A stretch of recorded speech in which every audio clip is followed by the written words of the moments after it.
And you cannot use more than one rebuttal card per question. Any questions about that process?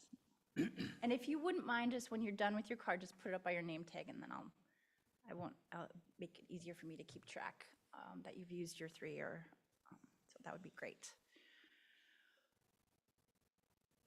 Okay, regarding recording, this forum is being recorded by Paul with Lakes Area TV, and it'll be live streamed on their site as well as the city's site. The complete unedited recording will be posted on the League of Women Voters website and our YouTube channel, and maybe replayed on the local cable channel as well. Editing of our recording is authorized only for official media reporting. Excerpts or edited clips of this forum may not be used for partisan or political purposes. So you're welcome to link to our site or something like that, but not edit a portion of the forum. All right, so those are all my opening comments. Does anybody have any quick questions before we start recording? And I will explain the rules, but I'll do it well so the audience can hear on the recording. Paul, what do you think? Are we ready? So the streaming is actually streaming, not live. It's not going to go. Stream. It's not live right now. It will be. Oh, okay. On Lakes Area TV and on the City of Forest Lake website. Okay. Yep. Yeah. And then the recorded version will be on the League of Women Voters website.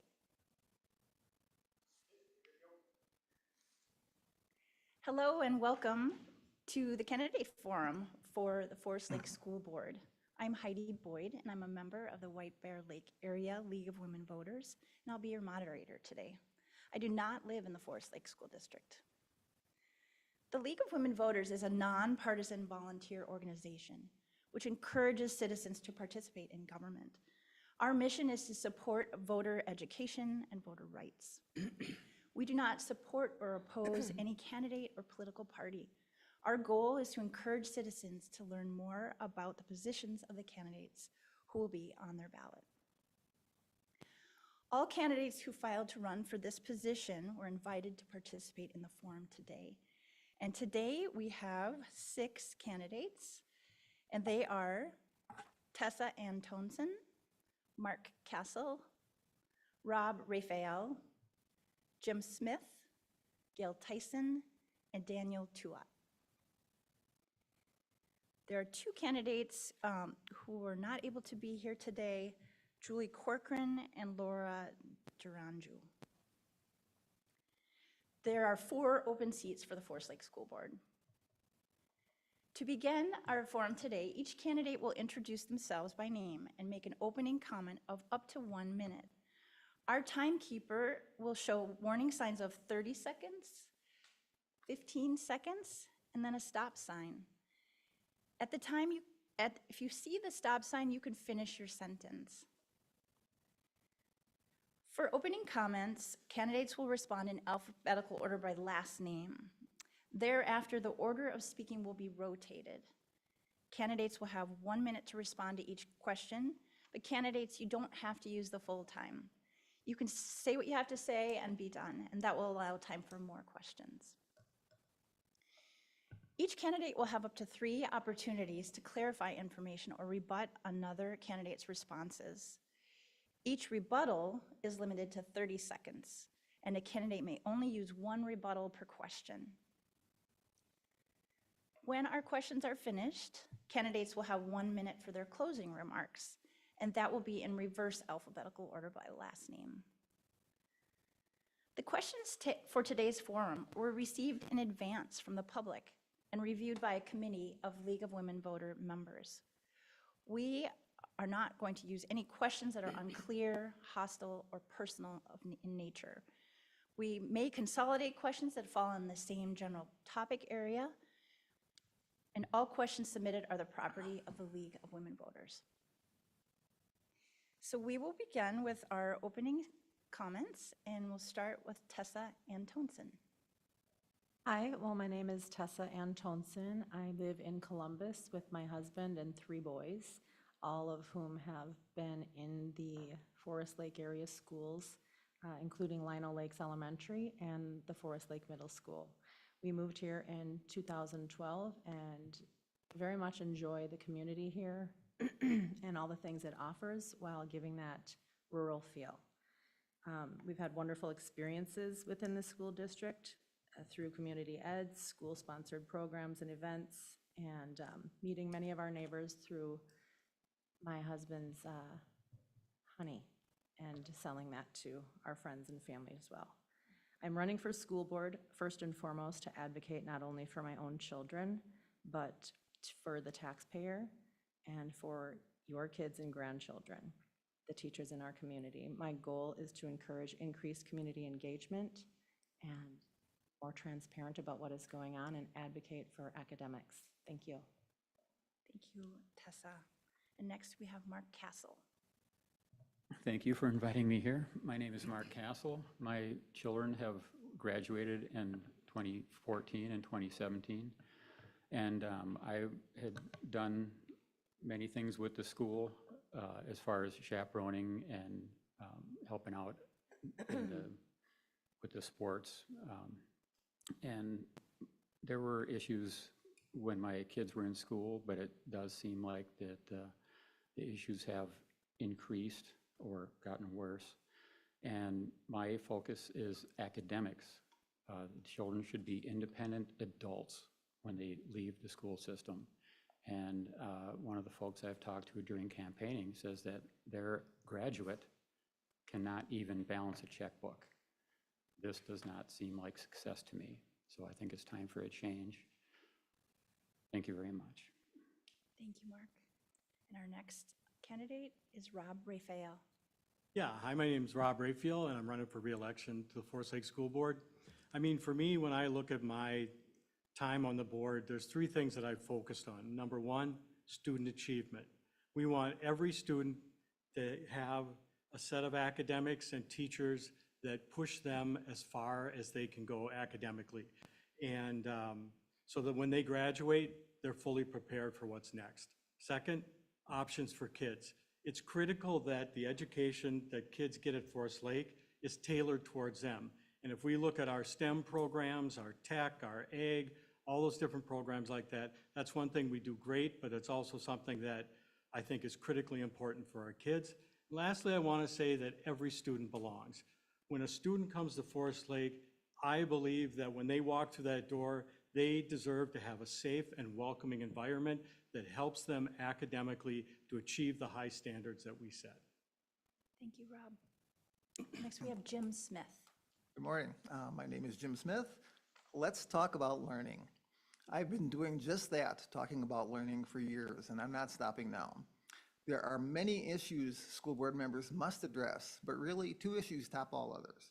The first is to support high levels of learning for all students. The second is how to pay for it. To move forward, we must avoid the contentious political battles that are raging around the education and find ways of working together. When it comes to providing high-quality, research-based learning choices, Forest Lake is a leader. Forest Lake staff live the district version of excellence for every student, every day. If elected, I will support the current great things happening in Forest Lake schools and help to build an even stronger future. Yes, let's continue to talk about learning and find collaborative ways of moving forward as a community to support our students, their families, and their teachers. Thank you. Thank you. Next, we have Gail Tyson.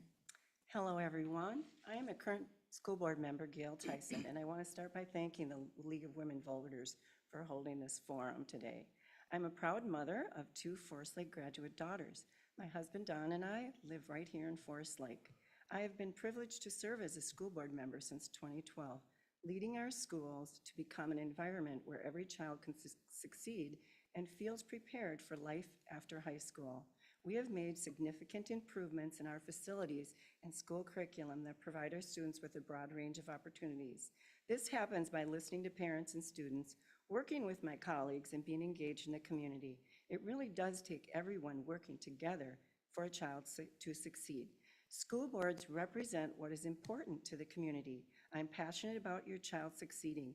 My priority is to preserve what is working well and look forward to continuing the student-focused leadership that ensures success for all Rangers. I will provide proven leadership and continue and look forward to your vote on November 5th. Thank you. And lastly, we have Daniel Tuat. Oh, thank you so much for having us here. Want to thank you, Heidi, for moderating, and the League of Women Voters for putting this on. Daniel Tuat, I'm a husband, father, electrician, lives in Forest Lake. I would say my why would be 4 reasons. 1, school safety, right? No kid wants to feel unsafe going to school. Can expound on that later. The second would be academic excellence. 1 out of every 2 of our students are failing the state MCA test. And so I feel like this is unacceptable. There are schools that have 99.5% of their students passing or exceeding, and we're at like 50% right now. In science, I think it's 45%. So I'd like to see academic excellence, and then also the wise spending. You know, we're overspending our budget by more than $1 million every year, and the general fund is about down to 0. So we need to sharpen the pencil on that. And last would be community representation. Thank you. Thank you. We have a written statement submitted by Julie Corcoran, who states that she's sorry that she cannot be here for this important forum today. So I'm going to read her submitted statement. My name is Julie Corcoran, and I've lived in the Forest Lake Area School District for 38 years. I work in Minneapolis as an accounting controller at an architectural firm. I've been the treasurer for the school board for 15 years. My background in finance has helped me understand the complexity of school district finances. It's been a privilege to serve on the Forest Lake Area School Board for 4 terms, and I would be honored to be elected for another 4 years. During my tenure, the school district has seen great progress. Our board worked extremely hard on a plan to pass the large school bond referendum in 2015 to modernize and improve all the buildings. Also, with the high school science edition and field house, we can offer even more opportunities for students. The latest edition of our track and football field is added to the pride that our students and community can feel when attending graduation and multiple sporting events. The school district is the heart and soul of the community it serves. If elected, I will continue to listen to input from community members and make sure that we as a district keep moving forward. And now we'll move into our first question. We'll be rotating who starts their response. And for this first question, we will start with Rob Raphael. So the question is, what are the 3 most pressing challenges facing the Forest Lake School District? Thank you. For me, I think the number one thing we always have to focus on is academic achievement. And that's not just, our district beats state standards over and over and over, but that's not good enough. We always have to be looking and drilling down and making sure that every student gets the help they need if they're falling behind, right? Because sometimes averages can hide that. So academic achievement is number 1. Second, we have to ensure that we have options for those kids so that you can tailor your education to the things you need. And one of the ways we do that is through our Pathways for Success, where students can help design their classes for what they want to do for a career later. And lastly, I'd say one of the things that we really have to work hard on, especially after COVID, is making sure that every student feels welcome and has a safe environment for their learning. Thank you, Rob. And we'll go next to candidate Tuat. Yes, ma'am. Thank you. Well, I think high level, I look at things high level. It's all about preparing kids to become an adult, right? So we want to leave a better country for our kids than the one we grew up in, okay? We want our ceiling to be their floor. So I look at it as, what does it take to do life, okay? 3 top issues. Probably what I discussed a minute ago would be the academic excellence.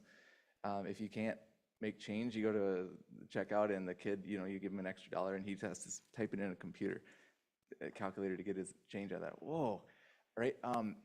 Academic excellence, definitely number 1. Spending, right? Money in, money out. Just, it it has to equal, or else you go negative very quickly, and then the taxpayers pay for that. And number two, and you can do that by being efficient. You don't have to cut programs to do that. Number three would be community representation, and I'm out of time, but we'll talk about that later. Thank you. Thank you. And next we go to Gail Tyson. Well, I want to answer your question directly, and three things that affect Forest Lake area schools and impact our financial status is equalization and per pupil funding formula that has not kept up with the rate of inflation, so it's hard for Forest Lake area schools to catch up that ground. And then our transportation sparsity has always been high on the list, and I have advocated at the Capitol for changes to this. We've had bills in our legislators to increase the amount that we receive. Counterintuitive is the fact that the funding formula is based on per pupil numbers and not miles driven. So for Forest Lake being the third largest district geographically, we drive about 300 miles a day. So that in essence is passed on to our taxpayers and to our school district where we have to pay that funding to run our buses. Property equalization, we're always working on that with our legislators because it's very unfair formulas. And in Forest Lake, we know we don't have a lot of property wealth. Thank you. Thank you. Next we go to Mark Castle. Yes, my top three things are the academic excellence and the fiscal responsibility and community involvement, especially the parents. As more and more parents get involved with their students and the rest of the community gets involved with the school, then we can figure out and work out problems that exist and to increase what's going well and make that even better. Thank you. Thank you. Jim Smith. Thank you. Excuse me. If you hear an easy answer to any of these issues, there are no easy answers. Everything is difficult. Academic excellence is one of them that is very, very difficult to deal with. There's a lot of moving parts to that, but that has to be the number one priority in the district. And I've been working in this field for 35 years, and that has been my life's work to bring that forward. Number two actually is tied into number one. Attendance is a big problem here and in the rest of the country. Forest Lake has 71% of their students are here 90% of the time or more. That leaves 30% approximately that their kids aren't in class for even 90% of the time. The research shows that without being in class, they're not going to do well in school. And reading is the third thing. Reading is so important to everything that we do. Forest Lake has been a leader in this area with the science of learning stuff in Minnesota. And we're on our way in reading, and I'm happy we're going there. Thank you. Great. And lastly, Tessa Antonsen. Yeah, I would, in my study and experience of what the three most pressing challenges are, is obviously, like most of us have said here, academic achievement and how do we get there. And I think a lot of other things tie into that, funding and what kind of programs and curriculums are we using. I would also say parental rights is an issue. That may not be everybody's experience, but I know that that is real. And last but not least, again, the funding, coming back to the academic achievement and what kind of programs are actually producing better academic skills for our students here, because that is the utmost importance. Thank you. Thank you. Yes, first rebuttal. I just wanted to answer the assertion that from a funding perspective that we're in financial danger. Forest Lake schools are not in financial danger. Over the years, we had built up a great reserve fund. Then when COVID hit and we needed additional resources for all the offline learning, we used some of that. We drew that down. We're now building it back up. We are not in financial distress. We're in very good condition. Thank you. Gail, first rebuttal. Yes, I just want to talk a little bit about the MCA, the recent state scores that came out. Forest Lake area schools exceeds the state in all areas. We have some very impressive results in certain buildings and progress. But at the same time, we always know that there's places of concern, and we dig right into those areas and start working on them. We also have our own testing, which is called FastBridge, that is done on a regular basis throughout the school year. Thank you. And Daniel? Awesome, thank you so much. So I just wanted to talk about the MCA, you know, the state average. A lot of talk about state average. 55% of our students are failing the MCA science, right? The state is 53%. So we're 2% better. Exactly the same on reading and math. It's 2% different, 2.5. So we are doing better than them, but we're district number 193. So that means there's 192 districts who are doing a better job, and we can step up the game. Thank you. Jim? First Yeah, Renata. to address the MCA as well, I've been looking at state data everywhere around the country. I've seen drops in Minnesota as well since COVID, and those numbers have been used to show how poor things are happening here. It's the same all over the country. The NEAP scores have dropped almost an identical amount over those years around the country.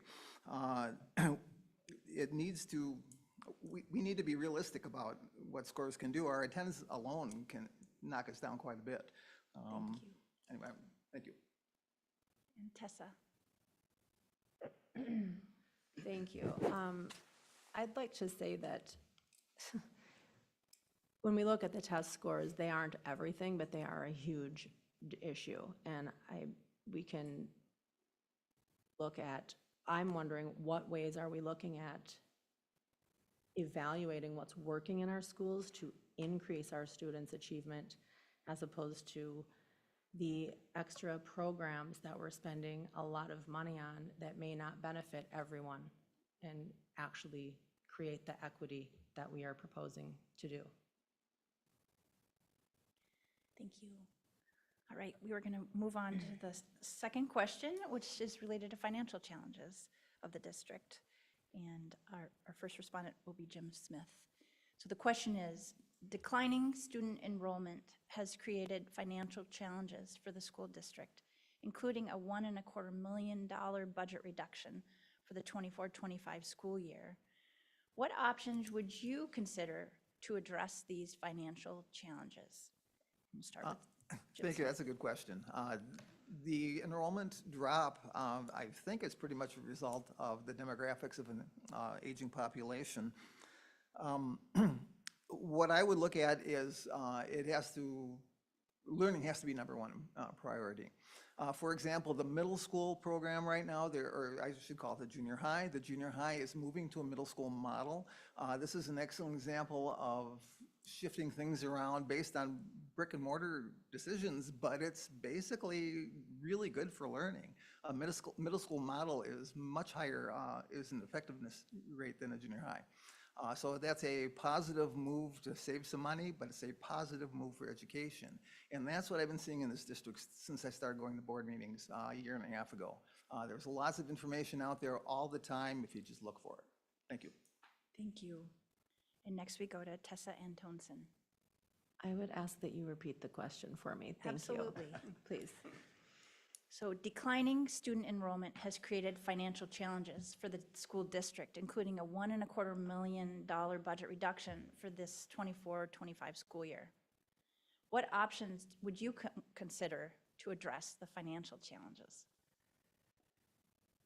I would say we have to look at what we are spending our money on very closely and allocate those funds towards academic achievement first and foremost, as well as our teachers. Thank you. And next we go to Daniel Tuat. Yes, ma'am.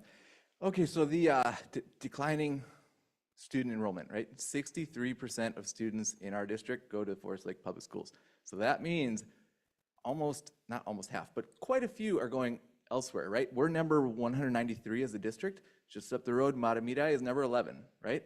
So that's a whole nother issue. But funding-wise, there are creative ways to save money, right? Collaboratives, working with multiple districts on a special program to save costs on something. You don't have to cut programs in order to save money, right? There's efficiency things, right? Administrative costs. DEI programs, they don't call them that, but they burn a lot of money actually, and they don't add to academic success. The other thing would be creative funding sources. Like, we have a lot of buildings, right? Hiring one out on a Sunday morning. There's a lot of churches would love to meet, that they do that in Fridley. What about other people using our track and field, renting it? Just ways to make extra money. So thank you. Thank you. And next, Rob Raphael. Yeah, thank you. As our demographics change, we've just seen less students coming in, and we have to adjust with that, right? I mean, I've worked in private industry my whole life. I was self-employed for a little while. But when things like that change, you have to adjust. And so for us who are focusing on academics and choices for kids, we have to say, we've got this community school model that we are 100% behind. How do we keep those community schools open and yet rearrange them so that we save costs that reflect the less students coming in? We are one of the best choices in this area for a school. And so that's number one, in keeping those students coming here. But we also, this is just a natural thing we have to adjust for, and we are adjusting for it. I would also say we had a comparison to Matamidi. Compare the number of administrators to Matamidi here, and you'll find that we're really run a tight budget in this district. Thank you. The question next goes to Gail Tyson. Well, I just want to counter some of the conjecture, and I want to talk about the exciting news about Forest Lake High School's graduation rates, which rose 6% from 2022, from 86% to 92% in 2023. We offer 15 AP courses at our high school, CIS courses, 19, and industrial certifications are 14. We are doing a lot of things right in Forest Lake area schools. But to speak about the declining enrollment, we have already had a study done by a retired demographer. So we are well aware of the declining enrollment that school boards across the state are feeling. It's just low birth rates. Your kindergarten size isn't matching your graduation.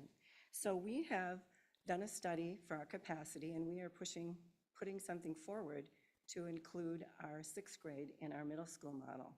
And then hence we can be more efficient with our buildings. Thank you. Thank you. And the question next goes to Mark Castle. Thank you. I was at the meeting where the demographer gave her 2 cents about why the enrollment is decreasing.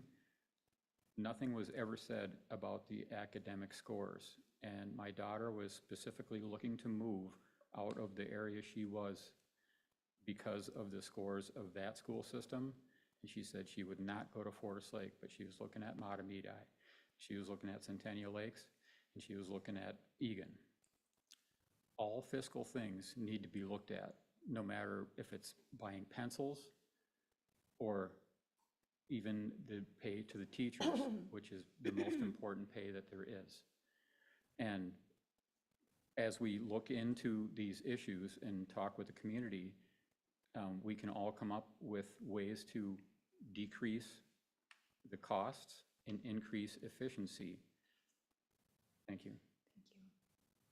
Any rebuttals? Okay, moving on to question 3, which will go first to Gail Tyson. The question is, considering the financial challenges facing the district, what experiences do you have that will help you as a school board member carry out your financial oversight responsibilities? Well, as a school board member, I continue every year to advocate at the state capitol with legislators. I have relationships built with them, and we talk about how our transportation funding costs us a lot of money out of our general fund, and how if we could keep that money in our general fund instead of paying to run our buses, we could do a lot of things with that. I also advocate for equalization because in Forest Lake, we don't have a lot of property wealth, and passing things along to taxpayers is difficult. It took us 12 years to build up our community support to pass our bond and levy in 2018. And it's hard for Forest Lake residents. We have to really help with being at the Capitol, looking at ways to get things, pupil amounts increased and formulas changed. I also am very judicious. I am on the finance committee. I like to look at our budget. A lot of school districts that are public schools held to a higher standard with their finances. Thank you. The question next goes to Jim Smith. Question again? Yes. Considering the financial challenges facing this school district, what experiences have you had that will help you as a school board member carry out your financial oversight responsibilities? Thank you. In education, I haven't been involved in budgeting, but I've been involved in trying to save programs, trying to advocate for programs at the legislative level, both for Forest Lake and for Centennial when I worked there as a teacher. The advocacy is a really important part of that. There are many unfunded mandates that have been, some of them have been taken care of. There's still others that cause deep problems. And I like to point out that we are a group of people that follow laws and we don't make laws. So we have to live within these laws that we're presented with as a school board. Fiscally, personally, I'm quite conservative. I've been a teacher all my life and there's never been a whole lot of money to burn. And I try to watch the bank and save for retirement. So thank you very much. Thank you. The question next goes to Tessa Ann Townsend. I'm going to ask that you repeat the Sure. question for Yeah. me again, please. Thank you. So considering the financial challenges facing this district, what experiences have you had that will help you as a school board member carry out your financial oversight responsibilities?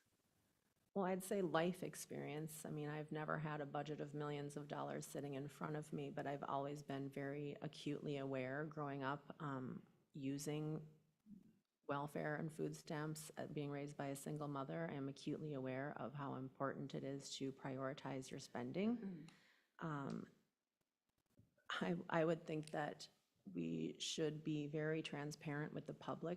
It's like we are going through this Reimagine 2025. I have a fifth grader right now who that will greatly impact. And while I appreciate the things that I've heard about how it can be a positive for these kids, I also have concerns, and it is a K through 6 program that we have here currently that is part of a draw for me to this community. So I think being transparent with the public in where we are with money and using their input to help us prioritize where we should spend it. Thank you. The question next goes to Mark Castle. Well, I haven't been in manufacturing pretty much my whole life. I have been purchasing. I have done many things with finance people, writing queries and stuff and getting the data that they wanted from our system. So I do have experience with getting the information and providing it to the folks who would make decisions, and also having repercussions of those decisions and what it does to the business. The school is the business of educating the students. It's different than manufacturing, but nonetheless, the product is the independent adult at the end of the run. Thank you. And we'll take your rebuttal after all candidates are done. Yep. The question next goes to Daniel Trua. Awesome, thank you so much. So for me, I would say, I mean, you can't hit all the details in a minute, but what you can look at is mindset, right? We're teaching our kids how to think, not what to think, okay? And it can go from top to bottom, anywhere in between. If you look at, let's say school board, right? We're all running for school board. Is it the mindset of, is it a part-time job or is it a civic duty, right? Now in 2023, January, Luke and Kurt got into the school board, they got voted in, and they tried to change the school board pay to $1, right? So we could have extra money, you could hire a teacher with that money, you could have extra school supplies, right? They got voted down, right? January this year, they got voted down again. In March, the school board voted against them to raise their stipend. So they're giving themselves raises, and it's a mindset, right? I feel like if we look at this as what is the goal is our kids, we put them priority, and then everything else flows from that. Thank you. Thank you. And then lastly to Rob Raphael. Thank you. Yeah, we raised our stipend 2%.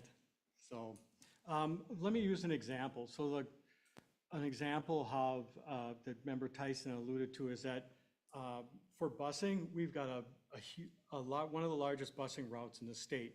And that means it costs us a lot of money, and the state was not funding it properly because they were not doing it by miles driven. We went to the legislature, we worked with our legislatures over and over, pushing them, you need to get a bill. We worked with Bemidji. I testified in front of the committee about getting something in place that helps districts like ours get that busing paid for.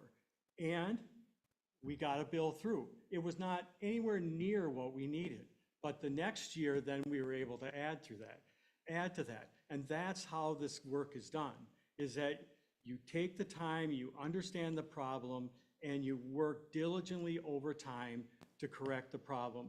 And we've made progress on the busing one, but it sure ain't there yet. And we have more work to do on that. Thank you. And Gail had a rebuttal. Yes, so I just want to bring it back around to what I know to be true. We are guided by a strategic plan in Forest Lake area schools where the top priority is on academics. So we have new gateway courses at our Forest Lake area middle schools that uses a design thinking model. That building was been redesigned to work collaboratively in groups. We also have purchased a new English language arts curriculum, which has been vetted and part of the READ Act. And so we're very proud of that. You usually see a dip in scores with reading with a new curriculum, but we did not. Thank you. All right, moving on to the next question, which will go first to Daniel Tuat. The question is, what strengths do you have that make you uniquely qualified to be a school board member? Thank you. So I want to honor everyone here because we all have our ideas of, policy, but everyone carries something to the table, right? And I want to honor you guys for, 20 years of service, that kind of thing. I would say myself, every day I'm going in to a facility, manufacturing or plant or something, they have a line down, it's $1 million an hour, we need to get this back up right now, okay? 10 people standing over your shoulder, when's it gonna be running, right? You have to go in and, like, hold on, I don't even know what this thing does yet, let alone what's wrong, right? So give me a minute. You go in and you look at the system and you say, okay, how does it work? What's working? What's not working? Now you identified the problem, now you can fix the problem, right? So it's all about just focusing on finding the issue, like the most pressing issue, fixing that, and then moving on to the less and less till you get a smooth learning machine. Thank you. Thank you. Question next goes to Rob Raphael. Thank you. For me, I've worked in software engineering and in machine vision, and now I'm working in medical device software. And, just kind of being seeing how the outside world and business works helps bring kind of insight to the administration as they're making decisions. I bring that. I also bring a lot of community volunteering time. I've worked with the Cub Scouts, and I was in the Drumline Parent Group and a lot of events like that. And I think another thing that brings experience to me is I've had 3 kids, one who's going to graduate this year, who have gone through this district.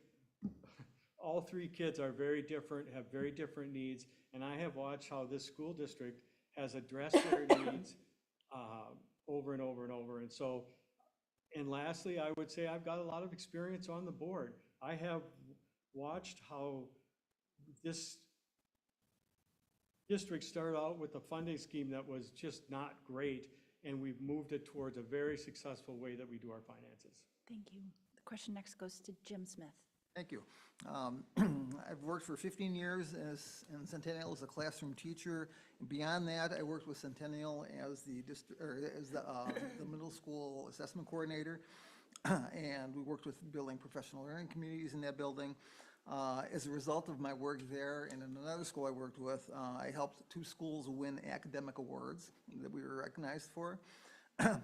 Moving beyond that, I was then offered a position to train teachers around the country from a company called Solution Tree. You had to have worked in an awards-winning school in order to get that offer. And I worked with schools from California to New Jersey for 5 or 6 years, helping teachers to write assessments, to look at standards, and to improve the quality of learning in their schools. I've been in public schools since I was 5 years old, so that's almost 6 decades of being in public schools, and I can't seem to get out of it, and here I am trying to get into them again. Thank you. Thank you. Question next goes to Gail Tyson. So what makes me a unique and brings my strong abilities to Forest Lake Area Schools as a school board member is I'm a good listener, and I'm very passionate about listening and being out and engaged in my community. I'm at all the events. I'm kind of a grassroots school board member. I came up through the ranks working at Scandia Elementary as a Title I teacher. I was on the PTO there. We built a new playground. I went to the Forest Lake Middle School, and I was on the PTO there as well, working and meeting and doing those grassroots things with parents. I'm also a former parent aware quality coach and an advocate for state courts as a guardian ad litem. I think good listening is really one of my assets. I hear that from the community all the time. They seek me out to talk to me and have these conversations that are important for our students. Thank you. The question next goes to Tessa Antonsen. As my unique qualities, as a nurse of 28 years, I've been in the service of other people and the advocate for their care. And being a nurse creates a position of being in the middle between what you're being asked to do, making sure you understand why you're being asked to do it, and then advocating for the person for whom these directives are being put. So I am also a holistic coach, so I have experience working with people, very strong, good listening skills. And I believe that it is important to listen to the people when they have concerns and understand that they are real and not just bypass things by focusing on the positive all the time. We have to take a look at both sides of things. Thank you. Thank you. And lastly, the question goes to Mark Castle. Thank you. I am largely self-educated. I read manuals and things like this. That's how, when at one point my employers discovered that I was a geek, they moved me from being the CNC department to being the IT department, doing the purchasing, doing order entry, and all these other different things because I read and learned the system and took it upon myself to figure these things out. And many of the subjects that my children were learning, they actually went out and saw some YouTube videos of some very good people that are educating on YouTube. And better than 4-point grade point averages were achieved in that by doing that. And so just looking at things from an individual perspective and how people can learn is where my strengths are. Thank you. Okay, we're going to move on to the next question, and then it's going to go, oh, Can I sorry. just a quick rebuttal? Yes, yes. Rob. One of the things that came up was a statement about transparency with the school district. And one thing I want to say is that as a board member, I am really proud of the work that I've done. And I'm proud of the work that our school district has done. And as far as transparency goes, I want people to see the work we're doing. I want people to see those kids thriving. I want people to see how hard we work to get the kids that are falling behind the help they need. I'm proud of our work, and so transparency is easy. Thank you. Okay, next question, and we'll start with Mark Castle. The question is, some members of the community have expressed concerns about what is being taught in the classrooms.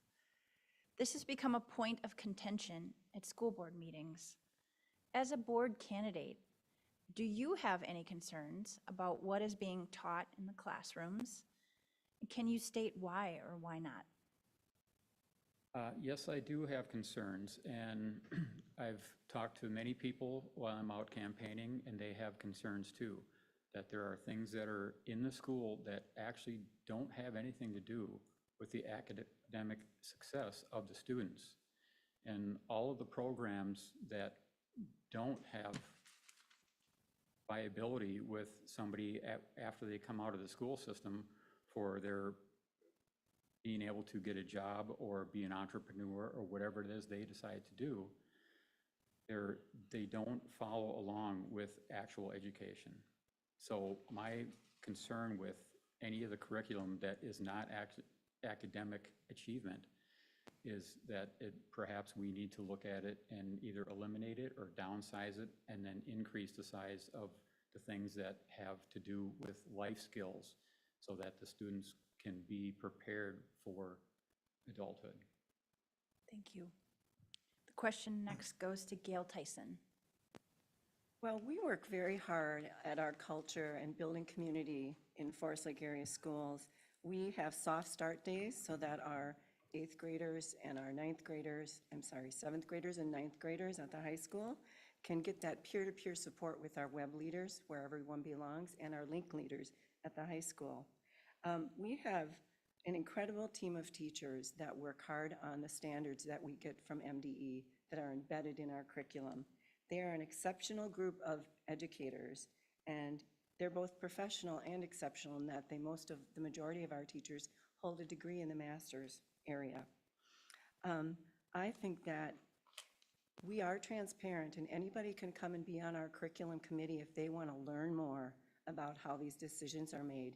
They can go into their classroom and discuss the curriculum with their teacher. They can go in and talk to their building principal. We are transparent, we are open. I hear the complaints from people that aren't willing to do that. So I am always welcoming people into our buildings to do that. Thank you. Thank you. The question next goes to Rob Raphael. Thank you. Yeah, I think a lot of outside organizations and national organizations that have never been to Forest Lake are putting out information saying that schools are teaching all these scary subjects, and it's a bunch of baloney. Our schools, we have a number of tech classes, we excel at our science classes, we have high-level math classes, our AP classes are through the roof, and our students do great at them. When a student leaves our school, they're ready. And we give them all these different options. And a couple other people were talking about our curriculum in the early grades for reading that we're working on. This is important work, and it happens through the curriculum committee, which is open to the public.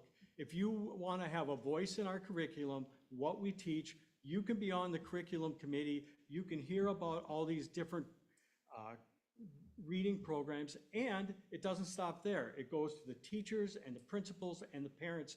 They all have a voice in what we teach, and it shows. Thank you. The question next goes to Jim Smith. Thank you. I have been on the curriculum committee here for the last year and a half, and it is a very good place to have discussions about this stuff. It's not done in secret at all.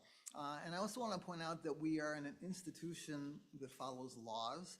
We on the school board and members of the education community here don't make laws, we follow laws. Part of the laws are the standards in Minnesota for all the different subject areas. And let me give you just a quick example from English, language arts, math, and science. There are 425 pages of standards. You can find them online, which means there are probably 2,000 to 3,000 standards that teachers are responsible by law to teach in class. Now, obviously, they can't get to all those, and they don't, but there are things to be put in place by teaching and learning department and the superintendent's office to make sure we stay on that track of staying on the standards. Thank you. Thank you. The question next goes to Daniel Tuat. Yes, ma'am. I just realized there's two cameras, don't know which one to look at. But that's right. I'm just, again, it's back to mindset and looking at things objectively. I think a lot of parents are upset, worried, scared of, whatever you want to call it. I think Elon Musk termed it the best, called the woke mind virus, right? You can call it whatever you want. it goes back to, and what was spoken here earlier was we actually are doing a lot of right things in the school district. I mean, we have carpentry programs, shop programs, like who has auto shop anymore, right? But Forest Lake does. We have woodworking and metalworking, right? All these kind of things. Students will actually build a house and sell it. I mean, that is awesome, right? There's a lot of really good things. I think parents are just worried about indoctrination creeping into education. We want to be educated, not indoctrinated, right? So it's something that you need constant vigilance to keep those raunchy books out of libraries, to keep, just goofy stuff being taught. Thank you. Thank you. And lastly, Tessa Antonsen. Would ask you to repeat the full question for me again, please. So some members of the community have expressed concerns about what is being taught in the classrooms. This has been a point of contention at school board meetings. As a board candidate, do you have concerns about what's being taught in the classroom and why or why not? I do have some concerns, yes. I mean, I've had personal experience with some of the concerns that people in the community have also expressed to me. I believe that when we step foot into a school building, school property, venue, any whatsoever, everyone should be held to the same standards of behavior and accountability. And I don't believe that that is happening. And I think when we have children that come home and say there's repeated outbursts happening in their classroom and you don't hear anything about it from the teacher, and then you're being told your child is having trouble focusing, I think there's things that need to be addressed. I think that's where that transparency comes in. And I think there's work to be done there. Yes, thank you. Thank you. Okay, moving on to the next question, which will go first to Tessa Antonsen. What strategies will you use to engage teachers, students, families, and community members in discussions regarding the direction and policies of this district? Well, I would say at this point in the game, we should be using more social media outreach to our community. I know this school does a survey with parents and households about how they feel about their school is supporting their children. I think we should be having the kids do that as well, and in some kind of ongoing, frequently measurable fashion, so that we can get real-time feedback from the students, the teachers, and the public. Thank you. The question next goes to Mark Castle. Sorry, please repeat the question. Yeah. What strategies will you use to engage teachers, students, families, and community members in discussion regarding the direction and policies of the district? Well, I don't really like the word strategies, but people need to be open and honest about their feelings and how they think that things are going. And so with open and honest discussions, if that's going to be called a strategy, that's what I would use. Thank you. Question now goes to Rob Raphael. Thank you. I think one of the ways that we started doing that is through what we call the strategic plan. And like when we initially put our strategic plan together, I bet we had 50, 60 people from the public come in, and we had a 3-day discussion about where we want to focus our efforts in this school district from the public's perspective, what we wanted our mission to be. And we have renewed that year after year after year, and out of that, that strategic plan comes a bunch of action items and things that we want to make sure that we're doing. And in fact, we were just at a fundraiser for TEFLA. TEFLA came out of that one of those original strategic plans. So that is one of the critical, there's a lot of different ways we interact with parents, but that is one of the critical ways that we set the overall direction of our district and what we see as our vision for our kids. Thank you. Question next goes to Daniel Tuat. Yes, ma'am, this is actually something I'm passionate about. I love that old TV quote, we have the technology, right? So simple things like, okay, so we're talking about parent, community, teacher, school board involvement, right? Collaboration. The magic is where it happens is communication, right? Everyone talking together. It's open lines of communication. So what can we do to do that, right? Simple things like I just started a YouTube channel. I would like to take every school board meeting and do a 5-minute recap at the end of it, right? Not everyone has 2 hours to watch a meeting, but you can jump on, find out what happened, what's upcoming, boom, right? Things like Twitter, right? It's a digital town square. You can collaborate with the community, have ideas, when you're representing someone, you're literally representing their thoughts and ideas. So we need to be in constant communication. It's super important. So yes, a lot of ideas. Thank you. Thank you. The question next goes to Gail Tyson. So my strategy will continue as it's always been, to be out in my community, to be at games, to be where they are, be at the music concerts, go to their PTO meetings, be where the community is and my constituents, and be very accessible to them.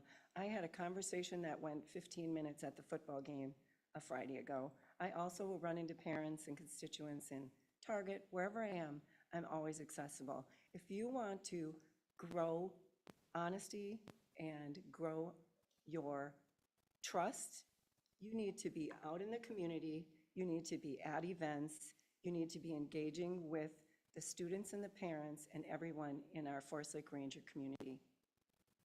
Thank you. And lastly, to Jim Smith.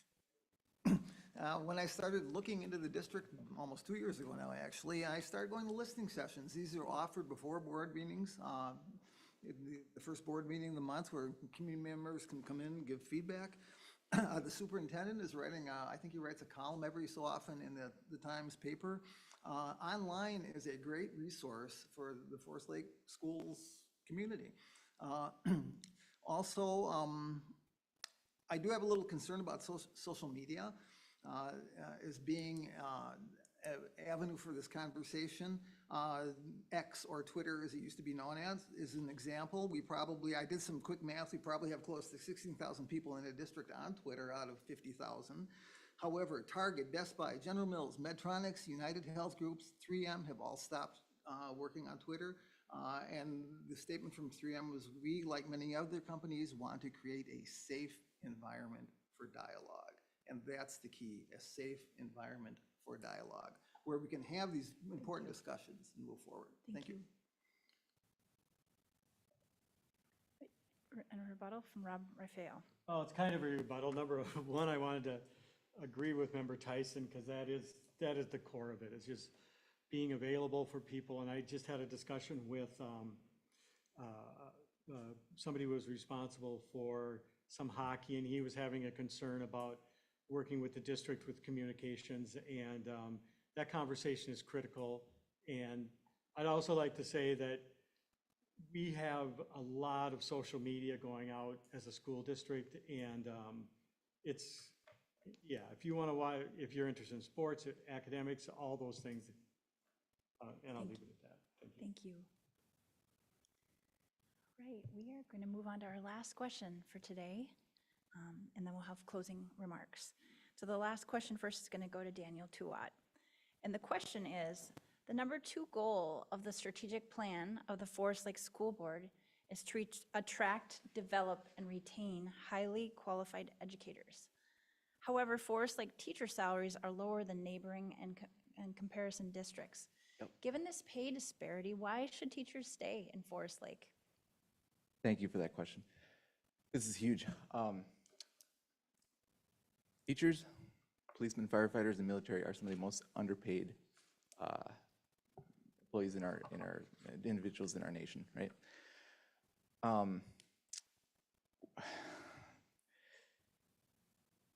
We have an issue, and it is called inflation. And how has, in the last 10 years, has the school board or the school district dealt with this? Our property taxes have been 7%. 10 years ago, 7% of the operating budget Forest Lake was property taxes, like levies. Today, it's 21% of the budget is off property taxes, right? So in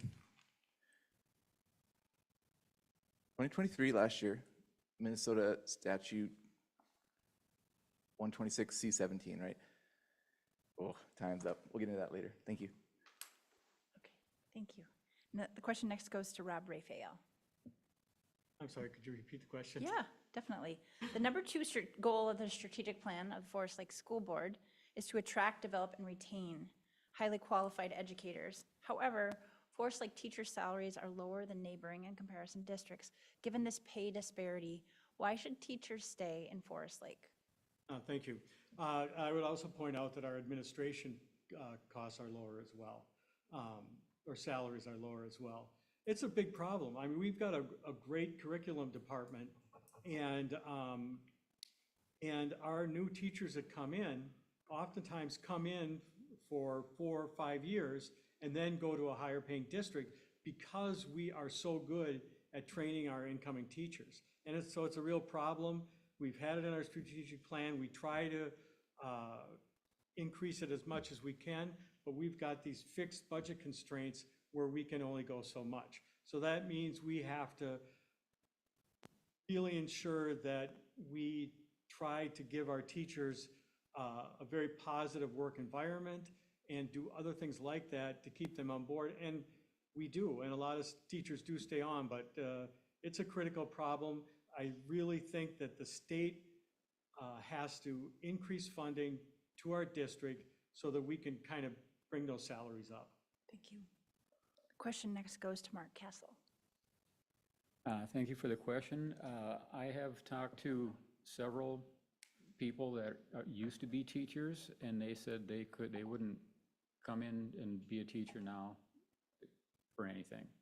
And so the teachers, in order to maintain their presence in the same school district, this one here, or anywhere where they are, they need to know that what they are doing is valued and that they can work with the community and the school board and whoever needs to be worked with in order so that they can be productive and happy with what they're doing. And we should be able to work on getting their pay to be higher, just like other places. But we do have fiscal problems that block or hinder that. So we need to work on that. Thank you. The question next goes to Tessa Antonsen. Please repeat it. I'm Yeah. trying to The number two goal of the strategic plan for the Forest Lake School Board is to attract, develop, and retain qualified educators. However, Forest Lake teacher salaries are lower than neighboring and comparison districts. Given this pay disparity, why should teachers stay in Forest Lake? Well, I think it's an excellent question. And that is something that is of utmost importance to look at because it directly affects the academic achievement that we need to also improve in this district in order to get people to stay and more people to enroll in our schools. If that's what we want, we need to make that a priority.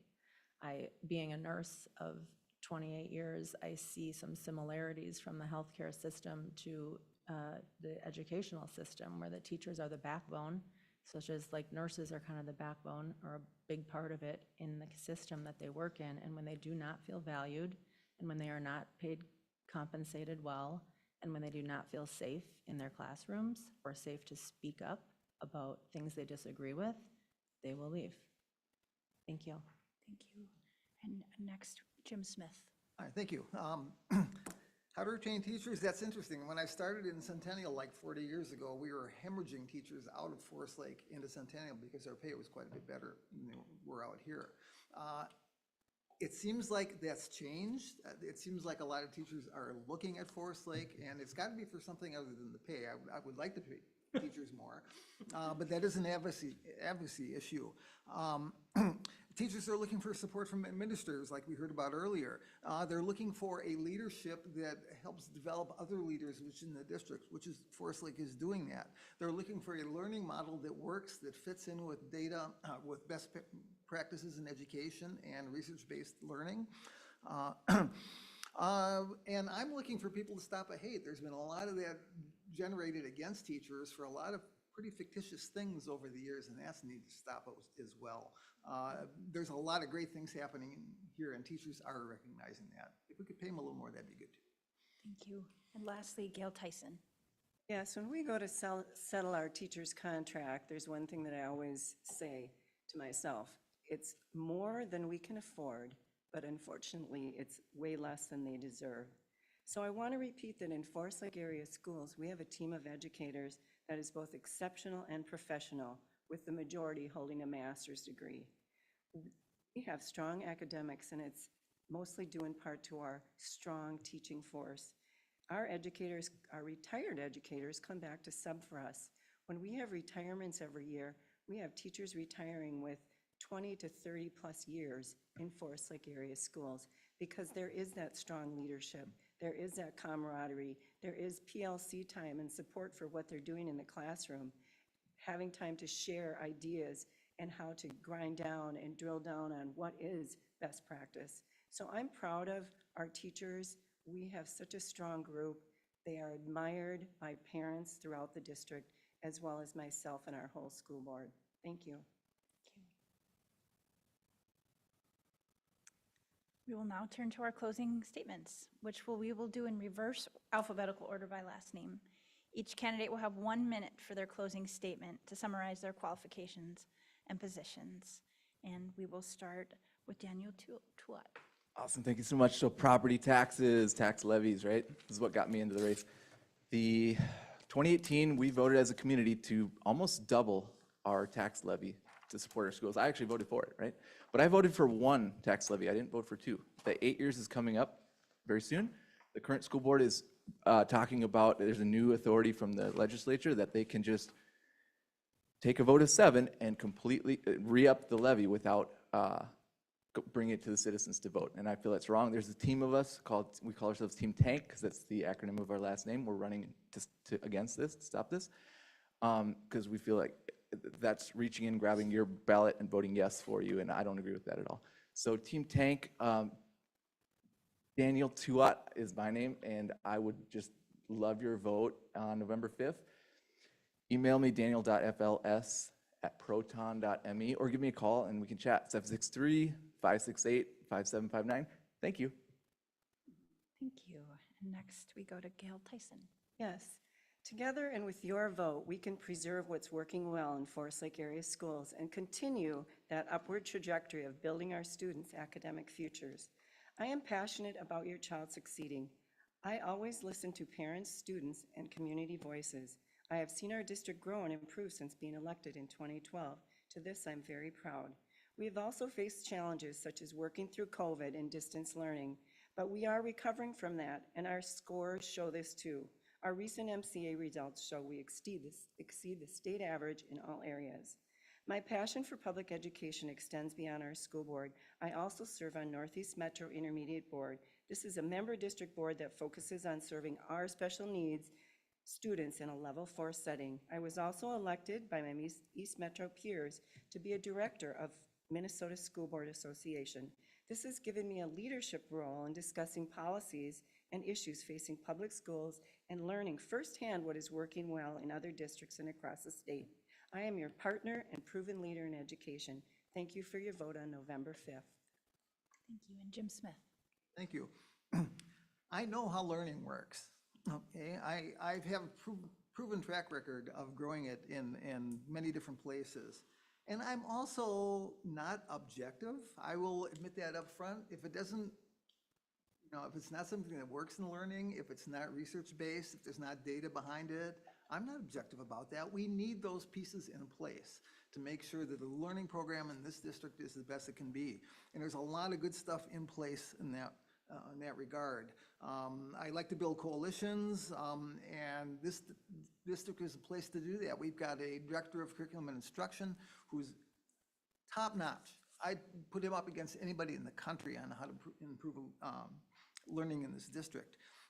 This is also why I'm a member of the Ranger team running for school board. I'm working with these two, and Julie, they're a heck of an act to follow, and they've done a lot of great work supporting this district over the years, and I'm just pleasure that I can join them on the ticket. Thank you very much. JimSmith.com, JimSmithSchoolboard.com, I'm sorry, is my website. Thank you. And next, Rob Raphael. Thank you. One thing I'd like to point out that Daniel from the Tank team waited till his rebuttal, or to the last statement in the debate to say that he's in favor of cutting funding to the schools. And I would have liked to have heard through this debate how they would support their academics and paying teachers and all that stuff with a big major cut to our funding. But that aside, I just want to, number one, say how proud I am of serving the Forest Lake Schools, being on the board and being a part of all this incredible work. The proudest day of my year is handing out diplomas at the end of the year and seeing that excitement of kids and parents as they're in the stadium and thinking about the future before them, and knowing that we have done everything we're able to give them the start in life that they need. And I couldn't be prouder of my work. Thank you. Mark Castle. Thank you for inviting us to this forum. My goal is the academic achievement, and again, I'm largely self-educated, so there's many things that we can do to help the children actually do that for themselves, along with the classroom work. You can reach me at castlecampaign@protonmail.com. You can call me at 612-240-8803 and give me your suggestions and give me your concerns. And I'd like to work together with all the folks out there to improve the school system so we can have educated students. Thank you. And lastly, Tessa Antonsen. Hi, well, first of all, I would like to thank you, Heidi, for moderating this forum, and to the League of Women Voters for hosting us today. It's been quite an experience. I am Tessa Antonsen. I am the A in Team Tank with Daniel Tuat, Tessa Antonsen, myself, Laura Durangu, and Mark Castle here. We are advocating for change, for high level of transparency and communication with the community. I, as Laura has said in the past, and Daniel just now, would not approve a vote to renew a levy without public input. We are also highly focused on academic achievements. The fact is that in the middle school, math is at 56%, and in high school, math is at 31.6%. And respectively, 21% of households strongly or disagree that teachers in that school care about their kids.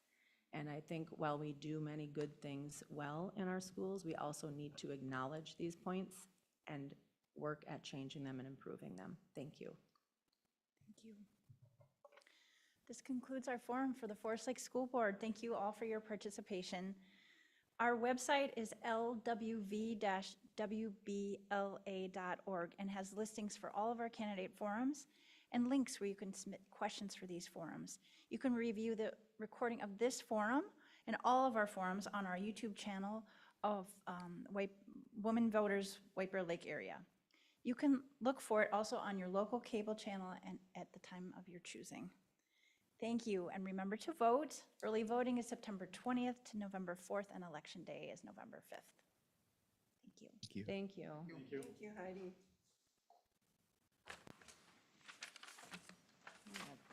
That last minute went by way too fast for me. I'm like, I had so much more. And I was thinking before I Didn't started. get any of this I was in. thinking before I started. Oh, yeah. And then Well, it's over now, yay. Oh, goodness. Oh, I guess I better not take this. Their little pad. I didn't know where the camera was. there's one there. Okay, and then the there's kid one wasn't there. facing this way. It's way up there, so you. So they were moving it around? Oh, see, every time I would look up at it, it was that